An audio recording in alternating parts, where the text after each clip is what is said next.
अस्सलाम वालेकुम स्टूडेंट्स। हमने लास्ट टाइम जहाँ से अपना लेक्चर छोड़ा था आज हम वहीं से कंटिन्यू कर रहे हैं। ये हमारे पास गाइडन की बुक है, आप लोगों के साथ ग्रुप में शेयर की हुई है। बेसिकली हैंड बुक है गाइडन की, जो कि शॉर्ट फॉर्म है। ठीक है। अब हमारे पास आज का लेक्चर जहाँ से हमने स्टार्ट करना है वो है मैकेनिज्म ऑफ हार्मोनल एक्शन।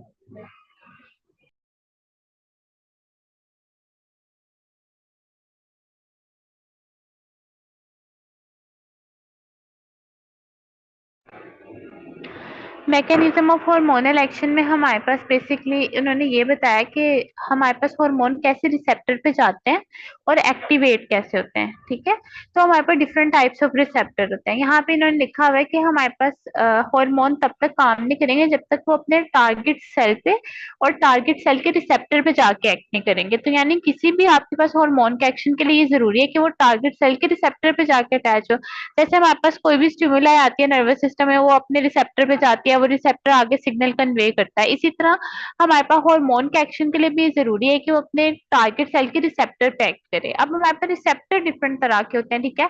एक हमारे पास होते हैं प्रोटीन या पेप्टाइड टाइप रिसेप्टर्स। ठीक है। जो कि हमारे पास कहाँ पे प्रेजेंट होते हैं, सेल मेम्ब्रेन के ऊपर या फिर इनसाइड प्रेजेंट हो सकते हैं। और दूसरे हमारे पास ऐसे हमारे पास रिसेप्टर होते हैं जो कि हमारे पास साइटोप्लाज्म के अंदर ही होते हैं। और वो हमारे पास किस केस में होते हैं, जब हमारे पास स्टीरॉयड या थायराइड हॉर्मोन्स हों। अब ये जो पूरा आपके पास है ना मैकेनिज्म ऑफ हार्मोनल एक्शन, इसमें जस्ट आपने हेडिंग्स देखने हैं कि बेसिकली हार्मोन काम कैसे करते हैं। तो हार्मोन अगर तो आपका प्रोटीन रिसेप्टर वाले हार्मोन है, ठीक है, यानी ऐसे हार्मोन जो कि आपके पास प्रोटीन से रिलेटेड है, तो उनमें आपके पास जो मैकेनिज्म ऑफ एक्शन है ना, उसमें कोई सेकेंड मैसेंजर यानी कोई अदर जो आपके पास सिस्टम है वो भी साथ इन्वॉल्व होता है। आपने इसमें जस्ट हेडिंग्स करने के आपके पास साइक्लिक अमाइनो एडिनोसिन मोनोफॉस्फेट, ठीक है, आपका प्लाज्मा मेम्ब्रेन के फॉस्फोलिपिड्स और कैल्शियम कैलमोड्यूलिन का जो है वो इसमें रोल होता है। तो टोटल इन तीन चीजों का रोल होता है, cyclic amino adenosine monophosphate, plasma membrane phospholipid और कैल्शियम कैलमोड्यूलिन। उसके बाद आपके पास जो नेक्स्ट क्वेश्चन यहाँ पे कैरी ऑन होगा वो है measurement of hormone concentration in blood. तो हार्मोन की जो कंसंट्रेशन है ब्लड में वो हमारे पास दो तरीकों से मेजर होती है। एक होता है हमारे पास रेडियो,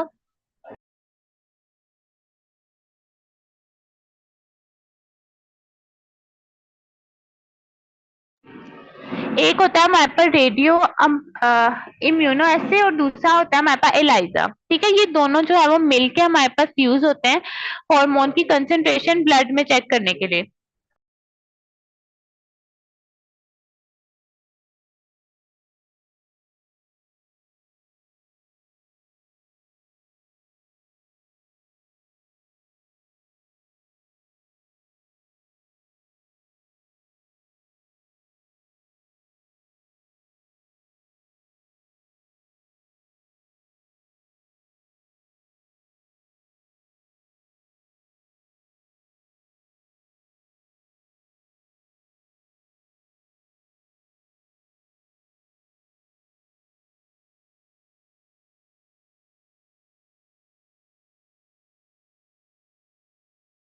स्टूडेंट्स एक्चुअली मेरे माइक में कुछ इशू चाह रहा है, आप लोग ये चेक करके बता दो आप लोग को आवाज क्लियर आ रही है।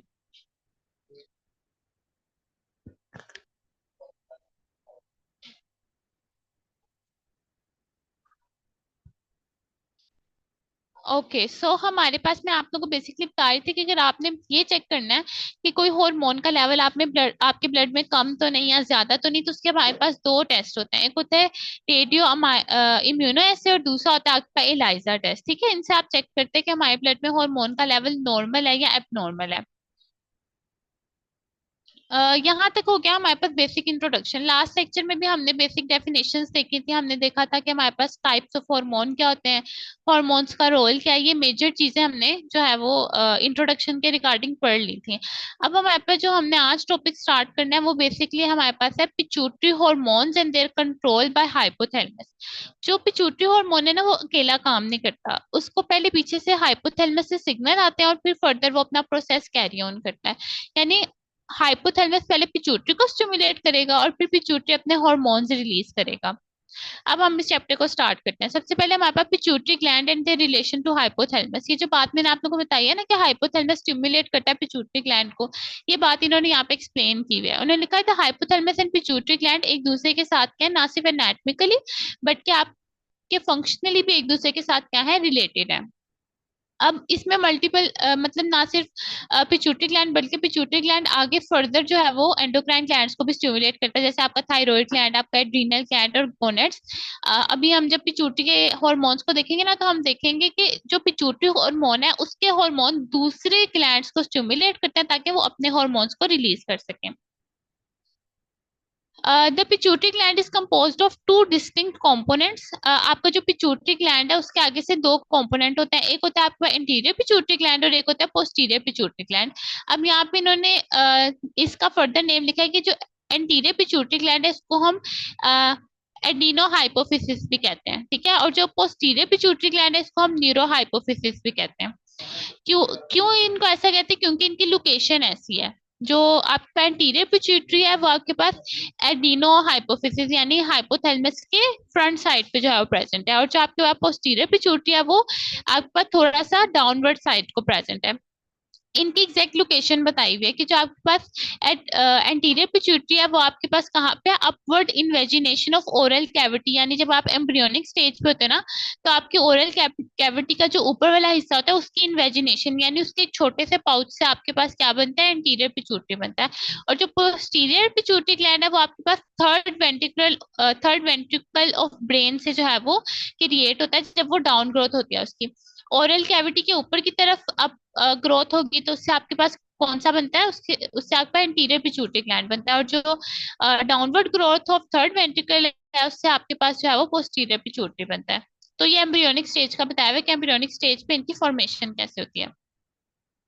हमारा जो मेजर काम होता है फिजियोलॉजी में, हमने ये देखना होता है कि हमारे पास जो पार्टिकुलर हार्मोन है उसका क्या फंक्शन है, ठीक है। तो हमारे पास अब हमने देखना है कि न्यूरो हाइपोफिसिस यानी आपके पास पोस्टीरियर पिट्यूटरी और जो एडिनो हाइपोफिसिस यानी एंटीरियर पिट्यूटरी के कौन कौन से हॉर्मोन्स हैं। अब इन हार्मोन को प्रोड्यूस कौन कौन करता है आपको साथ में ये भी पता होना चाहिए। तो यहाँ पे आप टेबल्स पे आ जाओ। आपके पास फर्स्ट टेबल है जो कि आपको बताता है एडिनो हाइपोफिजियल सेल और उसके हार्मोन्स के बारे में, यानी ये आपको बता रहा है कि एंटीरियर पिट्यूटरी के कौन कौन से हार्मोन्स हैं। इसी तरह आपके पास जो है वो पोस्टीरियर पिट्यूटरी के दो हार्मोन्स हैं, उनके बारे में आपको बताया गया है, ठीक है, जो कि आपके पास एक ऑक्सीटोसिन है और दूसरा आपके पास प्रोलैक्टिन है। फिर आपको जो है वो उन्होंने हाइपोथैलेमस के जो है वो हाइपोथैलेमस के हॉर्मोन्स का बताया हुआ है जो कि यहाँ पे है, ठीक है। तो आपको इन टेबल से मैं बता देती हूँ कि कौन सा हार्मोन कौन से सेल से प्रोड्यूस होता है, उस हार्मोन की केमिस्ट्री क्या है और उसके फिजियोलॉजिकल जो है वो एक्शन क्या है।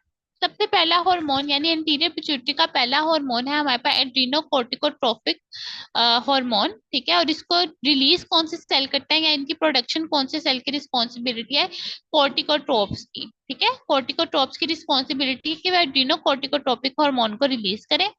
इसकी केमिस्ट्री की बात करें तो ये 39 अमाइनो एसिड पे जो है वो उनकी फॉर्म उनके मिलने से बनता है, तो यानी ये क्या है, एक प्रोटीन हार्मोन है। अब हमारी बॉडी में इसका काम क्या होता है? तो जो आपका एड्रीनोकोर्टिकोट्रोफिन हार्मोन है वो क्या करता है, वो स्टिमुलेट करता है ग्लूकोकोर्टिकोइड की प्रोडक्शन, यानी वो आपके एड्रीनल ग्लैंड पे जाके एक्ट करता है और आपकी ग्लूकोकोर्टिकोइड और एंड्रोजन्स की क्या कराता है, प्रोडक्शन कराता है। आगे जब आप फर्दर चैप्टर को पढ़ेंगे तो आपको पता चलेगा कि ग्लूकोकोर्टिकोइड और एंड्रोजन जो है वो कौन से पार्ट ऑफ एड्रीनल ग्लैंड की रिस्पॉन्सिबिलिटी है। हमारे पास एड्रीनल ग्लैंड में भी आगे से 3 जोन होते हैं ना, तो वो उनमें से 2 जोन पे ये एक्ट करता है और वहां से ग्लूकोकोर्टिकोइड और एंड्रोजन की जो है वो रिलीज करवाता है। नेक्स्ट है हमारे पास थायराइड स्टिमुलेटिंग हार्मोन। जो थायराइड स्टिमुलेटिंग हार्मोन है वो आपके पास थायरोट्रोप से जो है वो रिलीज होता है, यानी थायरोट्रोप जो सेल है वो उसको प्रोड्यूस करते हैं। अगर इसकी केमिस्ट्री की बात करें तो ये ग्लाइकोप्रोटीन है। ग्लाइकोप्रोटीन का मतलब है जो प्रोटीन और ग्लूकोज यानी कार्बोहाइड्रेट के कंपोनेंट के मिलने से बनता है, ठीक है। इसके आगे से 2 सब यूनिट होते हैं, अल्फा और बीटा। आपको केमिस्ट्री याद करने की जरूरत नहीं है बट आपको थोड़ा सा ओवरव्यू होना चाहिए। अब अगर हम थायराइड स्टिमुलेटिंग हार्मोन यानी टीएसएच के फंक्शन की बात करें तो ये आपकी प्रोडक्शन ऑफ थायराइड हार्मोन को स्टिमुलेट करता है, यानी थायराइड फॉलिकुलर सेल के ऊपर जाके एक्ट करता है। तो आपका जो थायराइड ग्लैंड का साइज क्या होगा, या उसने कितने हार्मोन को प्रोड्यूस करना है, ये थायराइड स्टिमुलेटिंग हार्मोन कंट्रोल करेगा। नाम से ही वाज़ेह है, थायराइड को स्टिमुलेट करेगा ताकि थायराइड अपने जो हार्मोन है उनको रिलीज करे। तो ये जो पहले दो हार्मोन है, एड्रीनोकोर्टिकोट्रोपिन हार्मोन और दूसरा थायराइड स्टिमुलेटिंग हार्मोन, दोनों दूसरे ग्लैंड्स पे जाके एक्ट करें ताकि वो अपने हार्मोन्स को रिलीज करें। नेक्स्ट है आपके पास गोनेडोट्रोप्स। गोनेडोट्रोप्स वो सेल हैं जो कि फॉलिकल स्टिमुलेटिंग हार्मोन को रिलीज करते हैं। अब ये भी क्या है, फॉलिकल स्टिमुलेटिंग हार्मोन, यानी ये फॉलिकल पे जाके एक्ट करेगा ताकि फॉलिकल अपने हार्मोन को जो है वो रिलीज करे। फॉलिकल बेसिकली क्या होता है, हमारे पास हमारे जो रिप्रोडक्टिव ऑर्गन्स हैं, यानी फीमेल में ओवरीज और मेल्स में टेस्टिस, ये हार्मोन उन पे जाके एक्ट करते हैं ताकि वो फर्दर फॉलिकल को, यानी उन छोटे छोटे फॉलिकल को स्टिमुलेट करें और वो फॉलिकल जो है वो आगे अपनी जो है वो स्पर्मेटोजेनेसिस और ओजेनेसिस के प्रोसेस को कैरी ऑन करें। फीमेल में ओजेनेसिस होती है और मेल में स्पर्मेटोजेनेसिस होती है, यानी आपके ओवम और आपके जो स्पर्म की प्रोडक्शन है उनको फॉलिकल स्टिमुलेटिंग हार्मोन कंट्रोल करते हैं। यानी इनका काम है फॉलिकल को स्टिमुलेट करना। और फॉलिकल्स के आगे से अपने हार्मोन भी होते हैं जो फर्दर फीमेल में प्रेगनेंसी को और मेल में मेल कैरेक्टरिस्टिक को कैरी ऑन करता है। फीमेल में आपके एस्ट्रोजन जो है वो, और मेल में आपके पास जो है वो टेस्टोस्टेरोन होता है। तो फॉलिकल स्टिमुलेटिंग हार्मोन का काम है फॉलिकल्स को स्टिमुलेट करना। यहाँ पे लिखा हुआ है stimulate development of ovarian follicle, regulate spermatogenesis in testis. Female में ओजेनेसिस होगी और मेल में स्पर्मेटोजेनेसिस होगी। केमिस्ट्री की बात करें तो ये भी ग्लाइकोप्रोटीन है। ग्लाइकोप्रोटीन यानी जो प्रोटीन और कार्बोहाइड्रेट के मिलने से बना है। अब अगला जो हमारे पास हार्मोन है वो ल्यूटिनाइजिंग हार्मोन, और इसको भी गोनेडोट्रोप्स ही जो है वो सेक्रीट कराते हैं। जो ल्यूटिनाइजिंग हार्मोन है ये बेसिकली जो है वो, इसको हम एलएचपी जो है वो शॉर्ट फॉर्म में कहते हैं, और इसका बेसिकली काम क्या है, ओव्यूलेशन करवाना। यानी ये किसी दूसरे जो है वो ग्लैंड पे जाके एक्ट नहीं कर रहा है, इसका अपना फंक्शन है, ये जाके क्या कराता है, ओव्यूलेशन कराता है। कैसे कराता है, आपके जो ओवम प्रोड्यूस हुआ होता है वो बेसिकली आपके पास क्या होता है, एक प्रोटेक्टिव शेल के अंदर होता है, ठीक है। तो ये क्या करा देगा, उसके ओव्यूलेशन करा देगा, और उसके रिमेनिंग में जो पीछे बचेगा वो होगा कॉर्पस ल्यूटिनम, ठीक है। कॉर्पस ल्यूटिनम का आगे से क्या काम होता है, वो स्टिमुलेट करता है प्रोडक्शन ऑफ एस्ट्रोजन और प्रोजेस्टेरोन को बाय द ओवरी। जो एस्ट्रोजन और प्रोजेस्टेरोन है ना, इनका बेसिकली काम होता है आपकी प्रेगनेंसी को रेगुलेट करना। इन दोनों हार्मोन्स की वजह से आपकी जो फीमेल जो है उनमें क्या होता है, उनकी यूट्राइन वॉल की जो है वो एनरिचमेंट होती है, उनकी यूट्राइन वॉल ग्रो करती है और उनकी जो है प्रेगनेंसी मेंटेन रहती है। तो एलएच का क्या काम है, एक तो ओव्यूलेशन कराना, और फिर उस ओव्यूलेशन के रिजल्ट में आपके पास दो हार्मोन्स हैं, एक प्रोजेस्टेरोन है और एक जो है वो एस्ट्रोजन है। तो ल्यूटिनाइजिंग हार्मोन ओव्यूलेशन करा के इन दो हार्मोन्स की प्रोडक्शन कराएगा, इनडायरेक्टली प्रोडक्शन करा रहे, क्योंकि ये हार्मोन कॉर्पस ल्यूटिनम से जो है वो सिक्रीट होते हैं। नेक्स्ट आपके पास है मेल में। अब इसका क्या काम है, फीमेल में तो ओव्यूलेशन होगी ना, मेल में तो कोई ओवरी नहीं है, तो मेल में क्या काम करेगा, तो मेल में ये स्टिमुलेट कराता है टेस्टोस्टेरोन की प्रोडक्शन बाय टेस्टिस। मेल में टेस्टिस पे जाके एक्ट करेगा और प्रोडक्शन कराएगा आपके पास टेस्टोस्टेरोन की। नेक्स्ट है आपके पास हार्मोन प्रोलैक्टिन, ठीक है। प्रोलैक्टिन आपके मिल्क रेगुलेशन में इसका रोल होता है। तो यहाँ पे इन्होंने लिखा है इसको रिलीज कराने वाले जो सेल्स हैं वो है मेमोट्रोप्स और लेक्टोट्रोप्स। मेमो आप थोड़ा उससे याद रख सकते हो कि आपकी जो है वो memory gland, memory gland basically breast को ही कहते हैं, जो कि मिल्क सिक्रीशन करवाते हैं। तो मेमोट्रोप्स और लेक्टोट्रोप्स सेल जो है वो प्रोलैक्टिन की सिक्रीशन कराते हैं, ठीक है, या प्रोलैक्टिन की प्रोडक्शन करके उसको सिक्रीट कराते हैं। ये आपके पास सिंगल चेन अमाइनो एसिड है, यानी अकेले प्रोटीन है, ये ग्लाइकोप्रोटीन नहीं है। इसका काम क्या है, ये मिल्क की सेक्रीशन और उसकी प्रोडक्शन करते हैं, यानी मिल्क को प्रोड्यूस कराएगा, और जब उस मिल्क को सेक्रीट आउट करना है, जब सकिंग एक्टिविटी होगी बाय बेबी, तो उसकी क्या कराएगा, मिल्क की सेक्रीशन करवा देगा। नेक्स्ट है आपके पास हार्मोन सोमेटोट्रोप्स, ठीक है। सोमेटोट्रोप्स नेक्स्ट सेल है आपके पास सोमेटोट्रोप, जो कि ग्रोथ हार्मोन को रिलीज कराता है। ग्रोथ हार्मोन का दूसरा नाम आपके पास सोमेटोट्रोपिन या फिर जीएच भी है, ठीक है, जीएच हम शॉर्ट फॉर्म में उसको कहते हैं। अब ये हार्मोन भी आपके पास सिंगल चेन है और इसमें 191 अमाइनो एसिड होते हैं, यानी ये क्या है, प्रोटीन हार्मोन है आपके पास। नेक्स्ट आपके पास इसका फिजियोलॉजिकल एक्शन है। फिजियोलॉजिकल एक्शन नाम से बात है, ग्रोथ हार्मोन जो कि ग्रोथ कराएगा, ठीक है। तो ये स्टिमुलेट करता है बॉडी की ग्रोथ को, इंसुलिन लाइक ग्रोथ फैक्टर की स्टिमुलेशन कराता है, ठीक है। स्टिमुलेट करता है लिपोलाइसिस को, इनहिबिट करता है आपके एक्शन ऑफ इंसुलिन को on carbohydrate and lipid metabolism. यानी ग्रोथ हार्मोन के टोटल आपको यहाँ पे चार काम लिखे हैं। एक कि ये आपकी बॉडी की ग्रोथ कराता है, यानी आपने आपकी हाइट कितनी जो है वो इंक्रीज होना है, आपकी बॉडी में मसल प्रोडक्शन कितनी होनी है, आपका वेट कैसे गेन होना है, सारा बॉडी ग्रोथ में आता है। तो ये बॉडी ग्रोथ कराएगा। दूसरा, स्टिमुलेट करेगा secretion of insulin like growth factor. ठीक है, इंसुलिन लाइक ग्रोथ फैक्टर का मेजर काम क्या होता है, ये आपकी जो है वो बॉडी में कैसे जो है वो ग्रोथ होनी है आपकी, इनका जो स्ट्रक्चर होता है थोड़ा इंसुलिन की तरह होता है। तो ये basically insulin like growth factor आपकी बॉडी में ग्रोथ को जो है वो समहाउ कंट्रोल करता है इनडायरेक्टली। दूसरा, आपका ग्रोथ हार्मोन लिपोलाइसिस को स्टिमुलेट कराता है, यानी लिपिड की ब्रेकडाउन, और लिपिड की ब्रेकडाउन होगी तो उससे क्या प्रोड्यूस होगी, एनर्जी। तो आपकी लिपोलाइसिस को जो है स्टिमुलेट कराते हैं ताकि आपका एनर्जी हो। और तीसरा चौथा काम क्या है इनका, इनहिबिट करना एक्शन ऑफ इंसुलिन को on carbohydrate and lipid metabolism.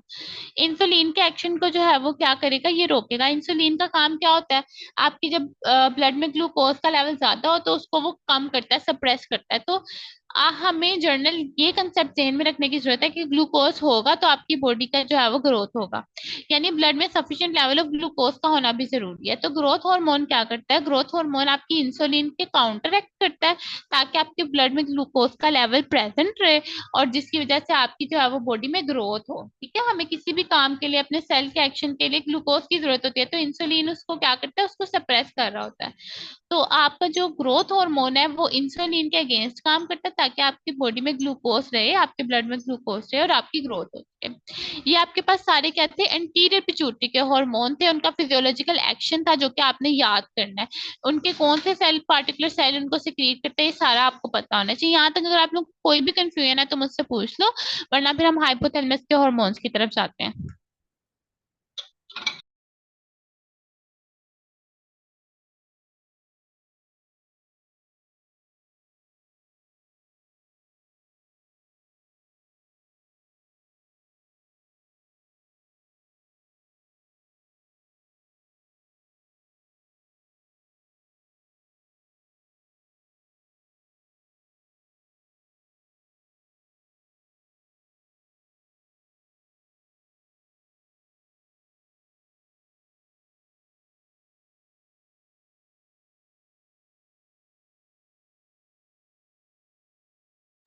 Okay, मुझे आयशा का एक क्वेश्चन आया और एक बच्चे ने मुझे क्या स्लाइड शेयर करते हैं। बच्चे बेसिकली बुक है, बुक ग्रुप में अवेलेबल है, बट मैं अगेन शेयर कर दूंगी। ठीक है, और नेक्स्ट क्वेश्चन है आयशा का, वो पूछे लिपोलाइसिस क्या होती है। ठीक है, मैं बता देती हूँ। लाइसिस जहाँ पे वर्ड आता है ना, उसका मतलब होता है ब्रेक डाउन। ठीक है, लिपो आपके पास लिपिड से निकला है, सो लिपोलाइसिस आपके पास एक ऐसा प्रोसेस है जिसमें आपकी लिपिड की क्या होती है, ब्रेक डाउन होती है। लिपिड की ब्रेक डाउन क्यों होती है, ताकि आपको लिपिड टूटे। लिपिड क्यों टूटे, ताकि आपको एनर्जी रिलीज हो। हमारी बॉडी में कार्बोहाइड्रेट के टूटने का भी यही मकसद है कि एनर्जी रिलीज हो। प्रोटीन के टूटने का भी मकसद यही होता है, एनर्जी रिलीज हो। प्रोटीन बेसिकली आमतौर पर टूटते नहीं है, बट जब आपके पास लिपिड और कार्बोहाइड्रेट ना हो तो प्रोटीन भी टूट सकते हैं। ठीक है, तो आपके पास डिफरेंट प्रोसेस होता है जिनसे मेजर मकसद ये होता है कि एनर्जी रिलीज हो। सो लिपोलाइसिस वो प्रोसेस है जिसमें लिपिड टूटेंगे। क्यों टूटेंगे, ताकि आपको एनर्जी रिलीज हो। ठीक है, तो ग्रोथ हार्मोन का एक ये भी काम होता है कि वो लिपोलाइसिस कराता है। लिपोलाइसिस इसलिए कराता है ताकि लिपिड टूटे और आपके पास क्या हो, आपके पास एनर्जी प्रोडक्शन। और इस एनर्जी को हम क्यों यूज करेंगे, ताकि हम अपनी बॉडी की जो है वो ग्रोथ करवा सकें। ओके, तो यहाँ तक स्टूडेंट्स के जो है वो क्वेश्चन क्लियर हो गए। अब नेक्स्ट हमारे पास क्या है, नेक्स्ट हमारे पास है हाइपोथैलेमस के हॉर्मोन्स। ठीक है, हाइपोथैलेमस बेसिकली डायरेक्टली कोई काम नहीं कर रहा है, यानी वो ब्लड में सिक्रीट नहीं होता कि आपके कोई भी जो है वो मेजर फंक्शन परफॉर्म करे। जो आपके पास हाइपोथैलेमस है, उसके हार्मोन पिट्यूटरी पे जाके एक्ट करते हैं और पिट्यूटरी के हार्मोन्स की जो है वो सिक्रीशन कराते हैं। तो आप अभी देखोगे कि हर हार्मोन जो पिट्यूटरी से रिलीज हो रहा है उसके पीछे एक दूसरा हार्मोन है जो हाइपोथैलेमस से रिलीज होता है। तो बेसिकली आपका ये जो सारा प्रोसेस है वो कैसे चलता है कि पहले हाइपोथैलेमस हार्मोन रिलीज करता है, वो पिट्यूटरी पे एक्ट करता है, और फिर पिट्यूटरी आगे से हार्मोन रिलीज करता है जो कि फर्दर जो ग्लैंड्स है यहाँ पे जो फर्दर प्रोसेस है उनमें कैरी ऑन करता है। अब हमारे पास जो हाइपोथैलेमस का हार्मोन है वो पहला है आपका थायरोट्रोपिन रिलीजिंग हार्मोन। ठीक है, ये किस पे एक्ट करेगा, आपके टीएसएच यानी थायराइड स्टिमुलेटिंग हार्मोन पे जो है वो एक्ट आउट करेगा, यानी आपके थायरोट्रोप्स पे एक्ट करेगा ताकि वो थायराइड स्टिमुलेटिंग हार्मोन को रिलीज करें। तो आप बस अगर आपको नाम पता चल गया ना तो आपको इनका फंक्शन भी पता चल जाएगा। थायरोट्रोपिन रिलीजिंग हार्मोन थायरोट्रोप्स पे एक्ट करेगा। थायरोट्रोप पे क्यों एक्ट करेगा? ताकि वो थायराइड स्टिमुलेटिंग हार्मोन रिलीज करें। अगर इसके स्ट्रक्चर की बात करें तो आपका एक पेप्टाइड है जो कि 3 अमीनो एसिड के जुड़ने से बनता है। ऐसे स्ट्रक्चर याद करने की जरूरत नहीं है, बट फिर भी क्योंकि बुक में लिखा है तो आपको ओवरव्यू लाजमी होना चाहिए। नेक्स्ट है आपका गोनेडोट्रोपिन रिलीजिंग हार्मोन। ठीक है। गोनेडोट्रोपिन रिलीजिंग हार्मोन गोनेडोट्रोप्स पे एक्ट करेगा, और गोनेडोट्रोप्स आगे से दो हार्मोन प्रोड्यूस करता है, एक एफएसएच होता है, दूसरा एलएच होता है। ठीक है। तो गोनेडोट्रोपिन रिलीजिंग हार्मोन गोनेडोट्रोप्स पे एक्ट करेगा ताकि स्टिमुलेट स्टिमुलेट कर सके secretion of FSH and LH. ठीक है। अगर इसके स्ट्रक्चर की बात करें तो सिंगल चेन 10 अमीनो एसिड के मिलने से बनता है। नेक्स्ट है आपका कोर्टिकोट्रोपिन रिलीजिंग हार्मोन। कोर्टिकोट्रोपिन रिलीजिंग हार्मोन कोर्टिकोट्रोप्स पे एक्ट करेगा, और कोर्टिकोट्रोप आगे कौन सा हार्मोन प्रोड्यूस करता है? एड्रीनोकोर्टिकोट्रोपिन हार्मोन। ठीक है। तो आपकी जो है वो क्या है, स्टिमुलेट करेगा secretion of adrenocorticotropin hormone by corticotropes. Next है आपका ग्रोथ हार्मोन रिलीजिंग हार्मोन। ठीक है। ग्रोथ हार्मोन रिलीजिंग हार्मोन नाम से वादा है कि ग्रोथ हार्मोन के रिलीज कराने में एक्ट करेगा। तो ये आपके पास सोमैटोट्रोप्स पे एक्ट करेगा जो कि ग्रोथ हार्मोन प्रोड्यूसिंग सेल्स हैं। ठीक है। तो ये स्टिमुलेट करेगा secretion of growth hormone by somatotropes. Next है आपका ग्रोथ हार्मोन इनहिबिटिंग हार्मोन। अब आपको जर्नल एक थोड़ी सी बात बता देती हूँ कि अगर आपका ग्रोथ हार्मोन बहुत ज्यादा सिक्रीट पे हो जाए ना तो उसका भी नुकसान है, अगर बहुत कम सिक्रीट हो तो उसका भी नुकसान है। जब ग्रोथ हार्मोन बहुत ज्यादा सिक्रीट होता है ना तो पर्सन जो है वो जायंटिज्म में चला जाता है, यानी उसकी बॉडी का साइज बहुत बड़ा हो जाता है। और अगर ग्रोथ हार्मोन बहुत कम रिलीज हो तो उससे क्या होगा, उससे आपका जो बॉडी की ग्रोथ है वो कम हो जाएगी, जिसको हम बेसिकली ड्वार्फिज्म कहते हैं। ठीक है। तो ग्रोथ हार्मोन का ज्यादा होना भी जो है वो नुकसानदेह हो सकता है। तो इस काम के लिए हमारे पास एक, यानी ग्रोथ हार्मोन को कम करवाने के लिए या उसकी सेक्रीशन को इनहिबिट कराने के लिए भी हमारे पास एक हार्मोन है जिसको हम क्या कहते हैं, ग्रोथ हार्मोन इनहिबिटिंग हार्मोन, जिसका दूसरा नाम सोमैटोस्टैटिन भी है। ये बहुत इंपॉर्टेंट एमसीक्यूज है, अक्सर एग्जाम्स में आता है। ये सोमैटोस्टैटिन का क्या काम है? तो ये काउंटर एक्ट करता है या अगेंस्ट काम करता है ग्रोथ हार्मोन की सेक्रीशन के, यानी ग्रोथ हार्मोन की इनहिबिशन कराता है। सो इसका काम पढ़ लेते हैं, inhibit the secretion of growth hormone by somatotropes. ठीक है। सोमैटोट्रोप्स पे एक्ट करेगा, उनको कहेगा कि हार्मोन की जो सेक्रीशन है उसको रोक दो। और ऊपर वाला जो हार्मोन था वो भी सोमैटोट्रोप से एक्ट करता था ताकि स्टिमुलेट करा सके उसकी प्रोडक्शन को। सो दोनों ने एक्ट जाके सोमैटोट्रोप से ही करना, बट काम ऑपोजिट है, एक सेक्रीशन कराएगा और एक इनहिबिशन कराएगा। और इसमें कोई मुश्किल नहीं है, आपके नाम में लिखा हुआ है इनहिबिटिंग और आपके नाम में लिखा हुआ है रिलीजिंग। नेक्स्ट है आपका प्रोलैक्टिन इनहिबिटिंग हार्मोन। ठीक है। प्रोलैक्टिन इनहिबिटिंग हार्मोन का अगर हम स्ट्रक्चर देखें तो वो डोपामीन का स्ट्रक्चर है। ये भी इंपॉर्टेंट एमसीक्यूज है, ये स्ट्रक्चर डोपामीन वाला ही है। ठीक है। यानी डोपामीन, और आपके पास जो इसका हार्मोन का नाम है वो है प्रोलैक्टिन इनहिबिटिंग हार्मोन। ठीक है। अब प्रोलैक्टिन की प्रोडक्शन के लिए हाइपोथैलेमस से कोई हार्मोन नहीं आ रहा, लेकिन उसकी इनहिबिशन के लिए आ रहा है। तो ये आपके जहन में बात लाजमी होनी चाहिए। अब इसका काम क्या है? इनहिबिट करना सिक्रीशन ऑफ प्रोलैक्टिन बाय लैक्टोट्रोप्स। हमारे जो प्रोलैक्टिन की सिक्रीशन वाले जो सेल्स थे उनका नाम था लैक्टोट्रोप्स। ठीक है। तो आपके लैक्टोट्रोप्स से जाके एक्ट करेंगे ताकि आपकी इनहिबिशन करा सके प्रोलैक्टिन की। ठीक है। तो ये आपके पास क्या है, सारे हाइपोथैलेमस के आपके पास हॉर्मोन्स हैं, उनका स्ट्रक्चर है और उनका फंक्शन है। यहाँ तक हमारे पास हाइपोथैलेमस के हॉर्मोन्स हो गए हैं, और हमारे पास पिट्यूटरी एंटीरियर पिट्यूटरी के हॉर्मोन्स हो गए हैं। अगर यहाँ तक आप लोगों का कोई भी क्वेश्चन है तो मुझसे पूछ लो। अब हमारे पास सिर्फ एक ही पोर्शन रह गया, वो है पोस्टीरियर पिट्यूटरी के हॉर्मोन्स।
स्टूडेंट्स मैं आप लोग के क्वेश्चन के लिए वेट कर रही हूँ। अगर कोई भी क्वेश्चन है यहाँ तक तो पूछ लो। हमारे पास दो मेजर टेबल्स और एक पैराग्राफ है जिसमें हमारी सारे हॉर्मोन्स की फिजियोलॉजी और सारा उसके बारे में बताया हुआ है कि कौन से हार्मोन कौन से सेल से प्रोड्यूस होते हैं, उनका स्ट्रक्चर क्या है और उनका फंक्शन क्या है। ठीक है, तो आप लोग देख लो, कोई भी क्वेश्चन है तो मुझसे पूछ लो। हमारा जो लास्ट पॉइंट या जो लास्ट थिंग है हमने डिस्कस करना है वो पोस्टीरियर पिट्यूटरी के हार्मोन है। कोई क्वेश्चन है तो पूछ लो आप लोग।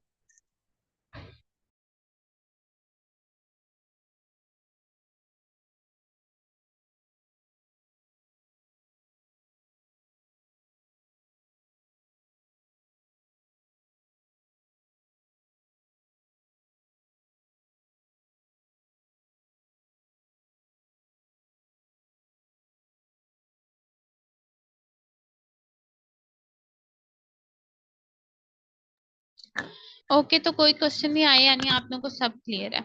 अब हमारे पास पोस्टीरियर पिट्यूटरी के हार्मोन्स आते हैं। पोस्टीरियर पिट्यूटरी के हमारे पास दो हार्मोन्स हैं, एक है एडीएच और दूसरा ऑक्सीटोसिन। ठीक है, अब एडीएच की फुल फॉर्म क्या है? एंटी डायूरेटिक हार्मोन, और ऑक्सीटोसिन दोनों का अपना अपना फंक्शन है। ठीक है, एंटी डायूरेटिक हार्मोन के नाम से वाजह है कि वो डायूरेसिस को कम कराएगा। डायूरेसिस क्या होती है ये आप लोग को नहीं पता होगा। डायूरेसिस बेसिकली क्या होती है? यूरिन की ज्यादा प्रोडक्शन होना। So diuresis the process in which excessive urination occur. ठीक है, तो एंटी डायूरेटिक हार्मोन का काम ये है कि वो डायूरेसिस के अगेंस्ट काम करेगा, यानी ज्यादा डायूरेसिस का प्रोसेस नहीं होने देगा। So it is a function of posterior pituitary के वो एंटी डायूरेटिक हार्मोन और ऑक्सीटोसिन को रिलीज करता है। एंटी डायूरेटिक हार्मोन का काम क्या है? कि वो आपकी डायूरेसिस को नहीं होने देगा। ठीक है, और जो आपका ऑक्सीटोसिन का फंक्शन है वो आपके पास यहाँ पे एक पैराग्राफ की फॉर्म में जो है वो लिखा हुआ है कि ऑक्सीटोसिन का क्या काम है। पहला, ऑक्सीटोसिन का काम यह है कि वो लैक्टेशन या मिल्क इंजेक्शन में इंपॉर्टेंट रोल प्ले करता है, और दूसरा काम है कि पार्चुरेशन में इंपॉर्टेंट रोल प्ले करता है। पार्चुरेशन बेसिकली वो प्रोसेस होता है जिसमें आपकी जो है वो बर्थ ऑफ बेबी होती है। ठीक है, यानी आपका फीटस जो है वो लेबर के प्रोसेस से होते हुए कैसे जो है वो डिलीवर होता है, उसको बेसिकली हम पार्चुरेशन कहते हैं। तो ऑक्सीटोसिन का काम क्या है? लेबर में इंपॉर्टेंट रोल प्ले करता है। लेबर में कैसे इंपॉर्टेंट रोल प्ले करता है? ये आपकी वॉल्स ऑफ यूट्रस को, यानी यूट्राइन वॉल की कॉन्ट्रेक्शन कराता है ताकि आपके पास जो बेबी है वो सेफली डिलीवर हो सके, एक्सपेल आउट हो सके। तो दो काम है इसके, एक तो आपकी मिल्क प्रोडक्शन कराना, मतलब मिल्क प्रोडक्शन और उसके इंजेक्शन कराना, और दूसरे आपकी लेबर के दौरान आपकी जो है वो कॉन्ट्रेक्शन करवाना यूट्राइन वॉल की।